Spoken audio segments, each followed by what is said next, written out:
Welcome to Sense and Sustainability, your podcast channel for sustainable procurement. We hope you like what you hear. Please go to www.iso2400.org for more information, learning resources, tools, and much more.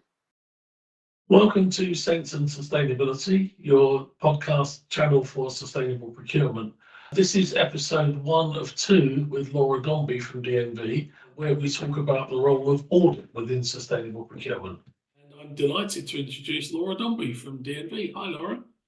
Hi, Shaun. Thank you so much for having me on board today. No, thanks very much for joining us. Laura, would you like to firstly talk a bit about yourself, your background, how you became involved in sustainability? Yeah, sure.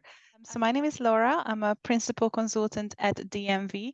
I'm an assurance and ESG auditor, an expert in supply chain sustainability and responsible sourcing and procurement, and have spent the past 8 years mainly in metals and mining, as well as other kind of hard to abate sectors to help them understand, where are these hotspots from an environmental and social point of view? Where do they need to focus on in the value chain? Where those risks and opportunities arise? And as an independent auditor and assurance provider, I really love kind of bringing in these independent views and really challenging organizations on the status quo and how they are approaching responsible sourcing and how they think about it. So, Laura, who's your client? Who are these reports for? Sure. So our key clients are either kind of FTSE 100 clients, big corporations, and the reason why they come to us is basically they're saying, well, look, our investors, our stakeholders, our customers are asking us, more and more difficult questions around how our products are produced, where these are produced, and what are the key ESG characteristics of these products. So when we think about environmental protection or we think about human rights or social compliance, clients and investors really want to know the full story behind the products that the clients are producing. So this is where we come in and we conduct an independent review, either of the whole supply chain or certain pockets of the supply chain to understand, where these material risks are. And we provide an independent opinion to the client. So usually this goes up to the board of directors where they see, okay, in this, assurance engagement, these are the key risks and opportunities that we identified, or also those risks where perhaps they have less well-defined controls and those could, if things are not managed well, they could go wrong. So they need to pay attention. So you've mentioned a couple of sectors, the sort of mining, particularly the mining sector is very challenging and has its issues. What sort of challenges are you seeing in those sectors in particular? Sure. I think, so far what we've seen in kind of commodity sectors is much more kind of just a social, license to operate issues, or ESG was more of a kind of tick box exercise to make sure that local communities on board. So there's no issues in terms of getting the materials in and out of the location, or the local authorities are giving these license to operate and permits so that the kind of pollution aspects are covered by the company.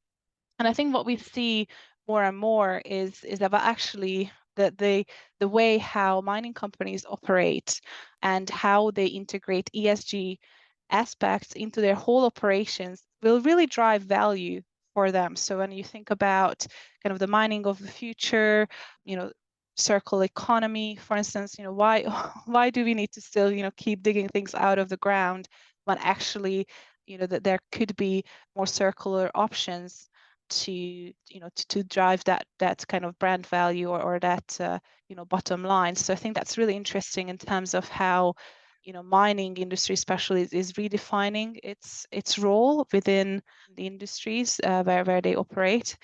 So they don't only see ESG as a kind of box ticking exercise, but it's something that is really core to their purpose, to their operations.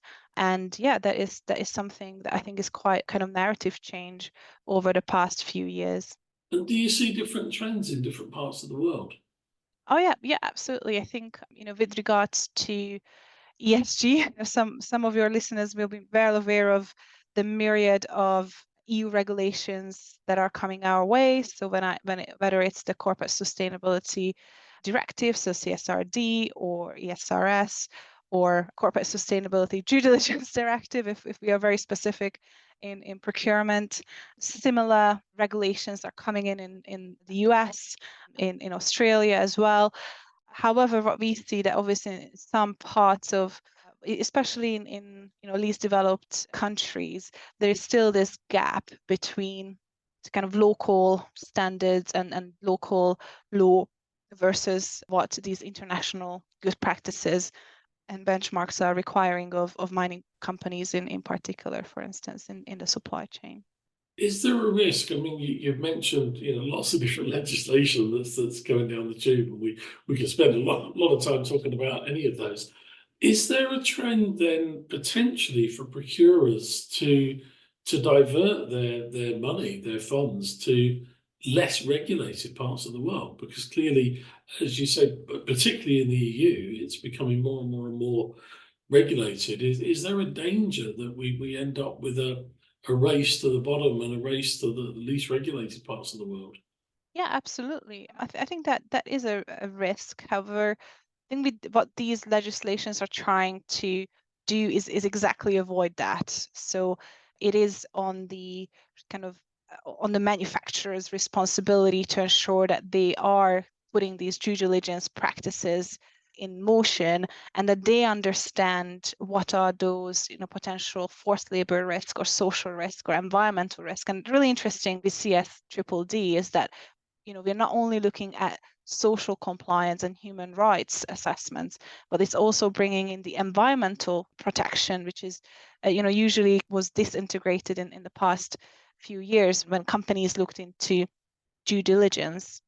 So I think that there is that, reporting obligation and that drive to provide more transparency of, where manufacturers in the EU are seeing these risks.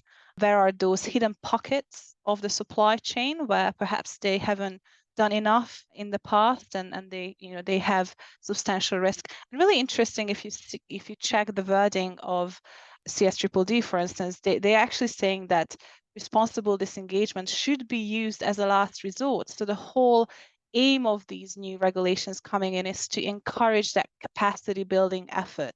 If you look into things like decarbonization and the carbon border adjusted mechanism or CBAM, what we see there as well is more of a capacity building part in the next 2 years where big brands, they need to work now with their suppliers. So if you think about aluminium or steel, they need to be working with their suppliers of metal to understand where these metals are produced, what is the origin, and then work with them to calculate the greenhouse gas impacts.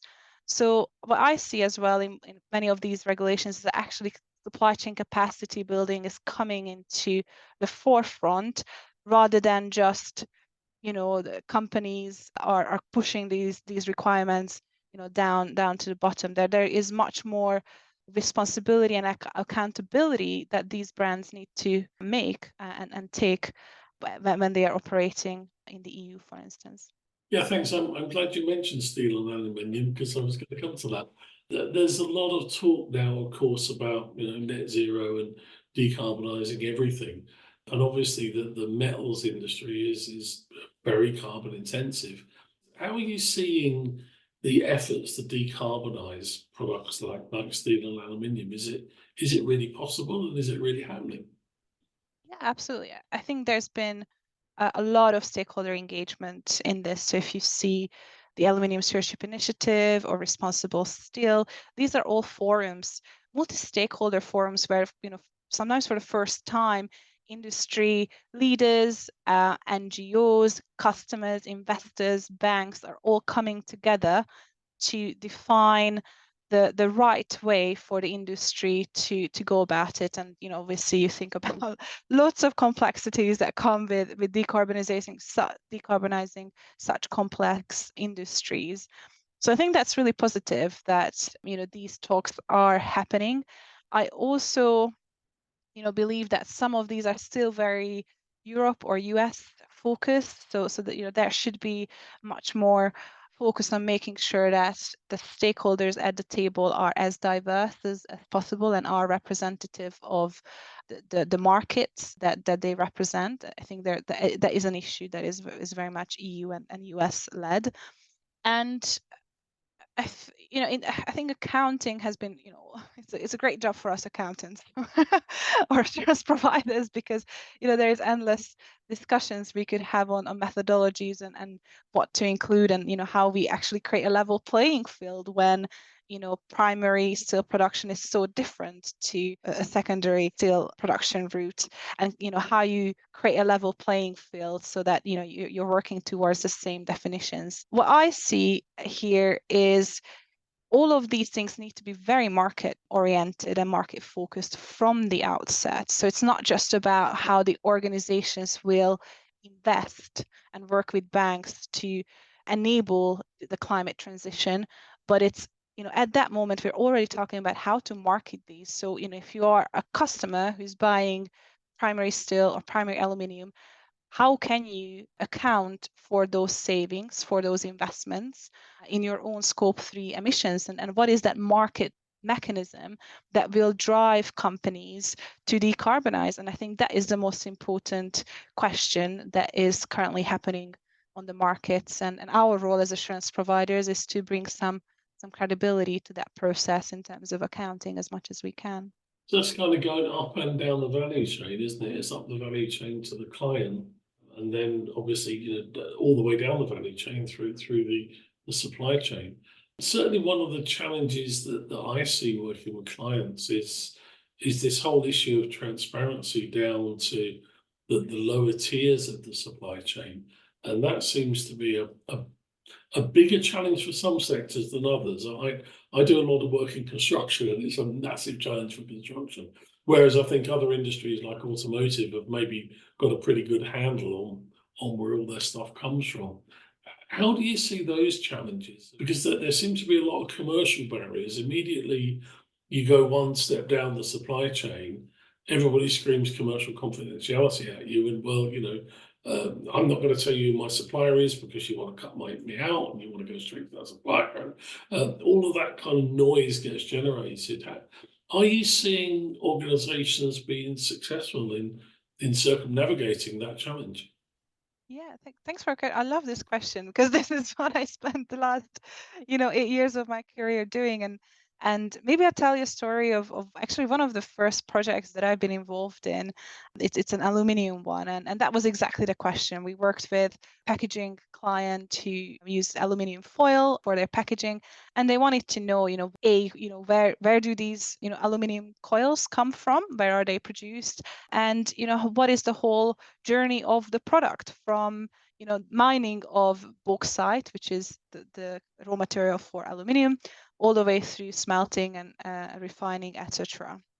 So, and they only knew their tier 1 suppliers, so they know, where they get the aluminium inputs, but they had no idea kind of, further down what we will find in the supply chain. And it was really interesting, a couple of months actually. And what I learned through that process, we looked into the Chinese supply chain and then the European and Brazilian supply chains. And I think that the importance of tier 1 suppliers as ambassadors throughout this journey, and helping them understand, what is the market benefit of actually engaging in these conversations. Am I going to get a premium after this?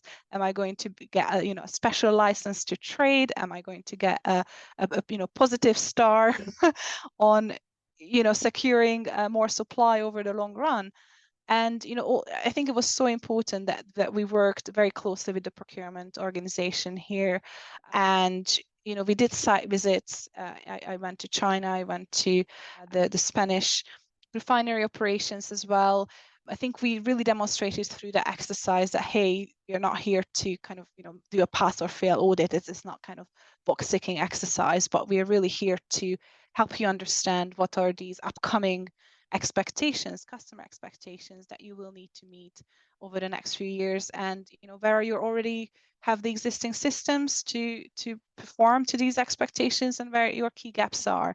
And I think when you use this language instead of a pass or fail, that really helped us engage at that kind of first tier level.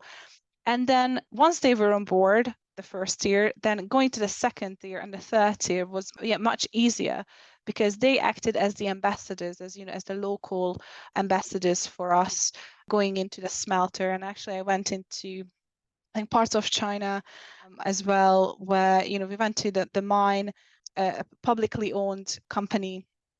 Really, really interesting. We were actually told to go and have a siesta in the middle of the day, and we were only allowed to go to see the museum, not to the actual mines. But even the fact that they welcomed us, and there was kind of that openness for a site visit, even if obviously the audit conditions weren't there, so we couldn't really verify health and safety data, or we couldn't verify community engagement.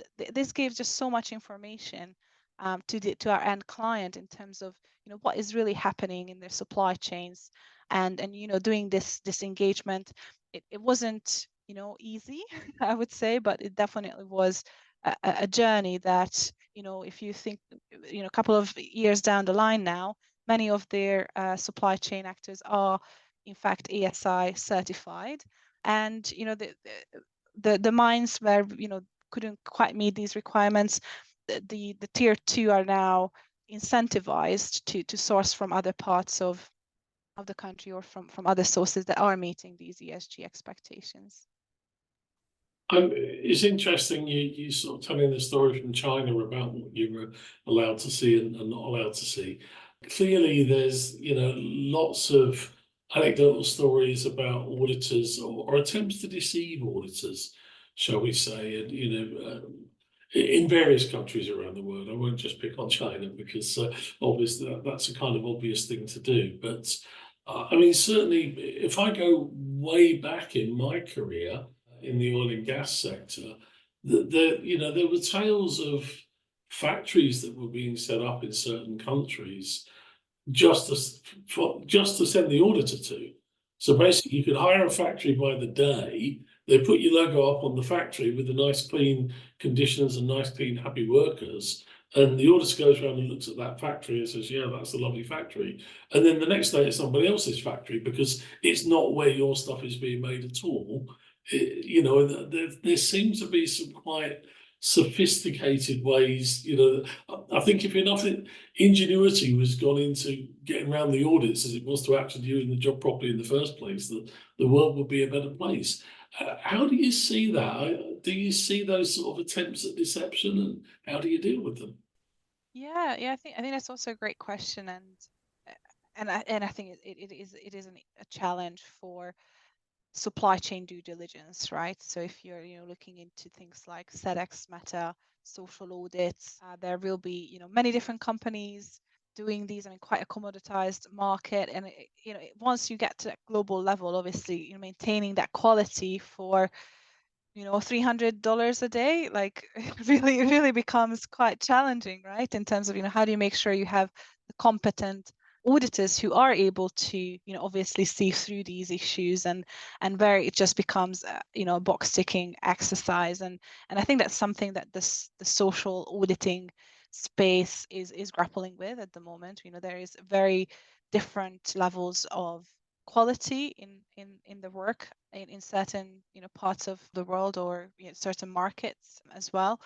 And again, there's also this kind of race to the bottom as you mentioned, for the auditing firms as well. So I think again it comes back to how do we add value, and what is the objective of the brand or at the end client, right? Like, is it just to kind of tick a box, or are they actually using this as a core risk mitigation method that is looking to their full ISO 2400 management system and how they drive value and what it means for their strategy. Because I think audits are probably just one way of mitigating your risks, but you need to look into various tools that are available to you to really understand where these key supply chain risks are. And I agree, if you spend 1 or 2 days at a site, it's almost impossible to get to the bottom of some of these risks. So I think brands need to be, and clients need to be much more strategic in terms of how they think about their overall supply chain due diligence, their overall risk assessment, and making sure that it is data driven, monitoring the supply chain, not just through periodic audits, but through also other means of collecting. For instance, we are working a lot with digital solutions like workers' voice, like new technologies in terms of satellite imaging, where in those areas where we are not able to go. And working with companies like DMV, we do advise on risk. So we're going to tell you that, look, there are regions in the world where we aren't allowed to go because the auditor will likely be arrested at the airport. That those are unfortunately life situations that we are dealing with. So we do not advise to carry out an independent audit because the conditions are not there, right? So if I'm not allowed to speak to workers, if I don't have access to the site, if I don't have access to documentation that I need to review, and these documentations are not provided in good faith, then your audit outcome, you can't trust the audit outcome. So I think that is also really important, that we are very open with our clients. Look, there are parts of the supply chain that you can get assurable outcomes, and there are those parts of the supply chain, because of the inherent risk, you aren't able, and you need to have other desk-based methods, as I said, satellite imaging or other methods to assess your supply chain risks. Thanks, Laura, for episode 1 of 2, talking about the role of audit within supply chain. We look forward to the second episode, where we'll talk about wider supply chain management issues. Thank you for listening to our podcast on Sense and Sustainability. Please listen out for more episodes. For more information, learning resources, tools, and much more content on sustainable procurement, go to www.iso2400.org.